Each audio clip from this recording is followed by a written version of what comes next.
Colorado in the spring and summer is incredible. Tiny alpine flowers come out everywhere, taking full advantage of the short season. So when we heard that there was a Colorado town that had such a high concentration of wildflowers, it was known as the Wildflower Capital of Colorado, we knew we must check that out. Our goal for this trip was to visit the Wildflower Capital of Colorado in time for the renowned Flower Festival, to experience boondocking, to visit new towns in Colorado, and finally to see gorgeous natural sights. Hi, my name is Lisa, and along with my husband Dennis and our two teenage boys, we are lifelong adventurer. We started our trip by visiting Aspen, Colorado, specifically the most photographed mountain range in the United States, the Maroon Bells. And they were spectacular. They're located about 10 miles west of Aspen in a glacial valley, 3.5 hours driving distance from Denver. The two 14ers are separated by a lake and surrounded by aspen trees. There's some parking spaces up in the mountain trailhead, but at the time of our visit, they were really sparingly appointed. The majority of people park at the base and take a shuttle. The shuttle comes with a pre-recorded tour and it's actually very informative. We recommend that you sit on the driver's side on the way up so you can see what they're referring to in the tour. The main lake is pretty mobility friendly. The walkways are easy to get around. You can see that here. And you can see the Maroon Bells, the lake, and surrounding beauty without hiking, especially if you have a stroller. We, however, hiked up further to see Crater Lake, and we enjoyed that hike. The Maroon Bells are a sight you won't want to miss. We recently joined Harvest Hosts and decided to make use of the boondocking sites it offers. Harvest Hosts is a membership program that allows RVs to boondock at unique locations.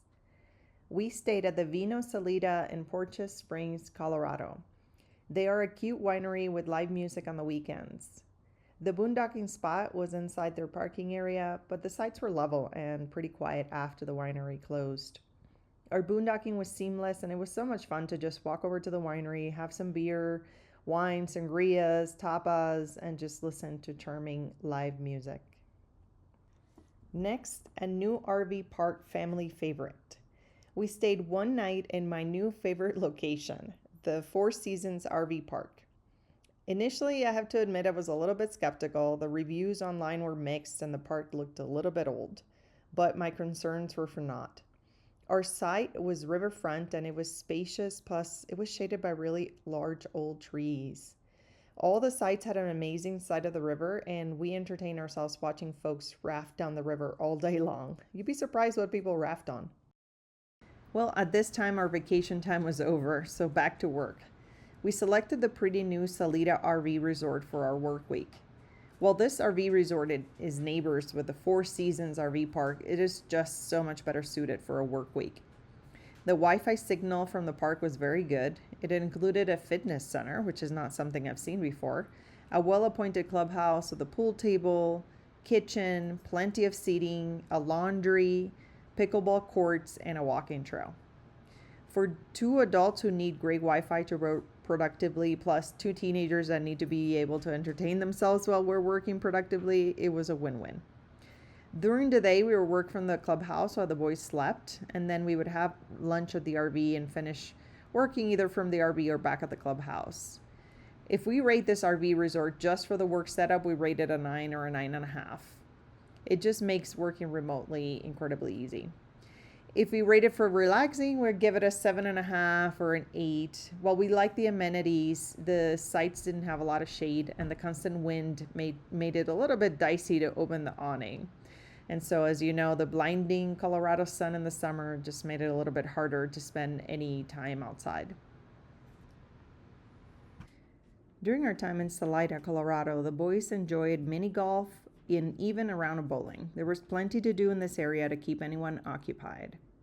We specifically found the Salida Aquatic Center to be very nice. Their waters are spring fed and you can use their pools or reserve a private room and tub to take in the spring waters in private.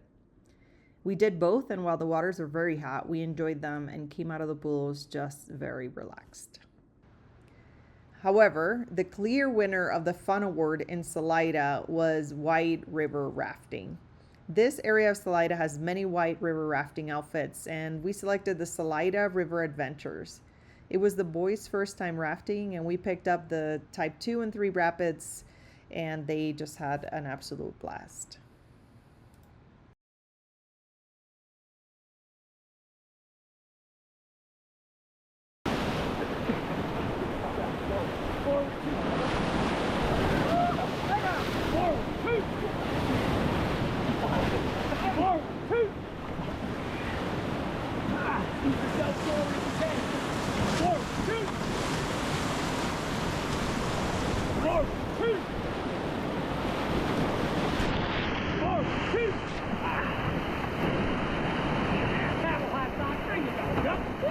After working from the Salida RV resort for our work week, we headed to Crested Butte, the final stop in our trip and the main reason and destination for this trip.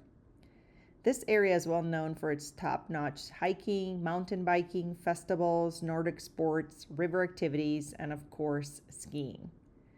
We had not visited before because it's 4 hours from Denver by car, and there are many other towns in the way we have been exploring.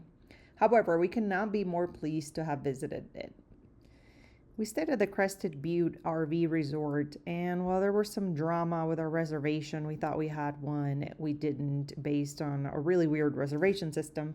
We ended up really liking the spot. It's incredibly close to Crested Butte and accessible, and it's actually really pretty. It has a river behind it and some dog runs. It's very small, but it was perfect for what we needed. The Wildflower Festival was not at first glance what we would have expected. It was not full of thronging masses, loud music, hundreds of vendors. No.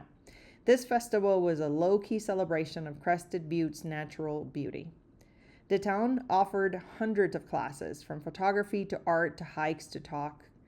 I took 2 photography classes that really helped my photography get to the next level. We will definitely be back to see more of Crested Butte. We really loved it. It was a gorgeous place full of mountains and flowers and activities, and just in general, very charming.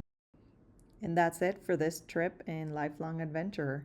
Hit subscribe and follow so you don't miss any future adventures.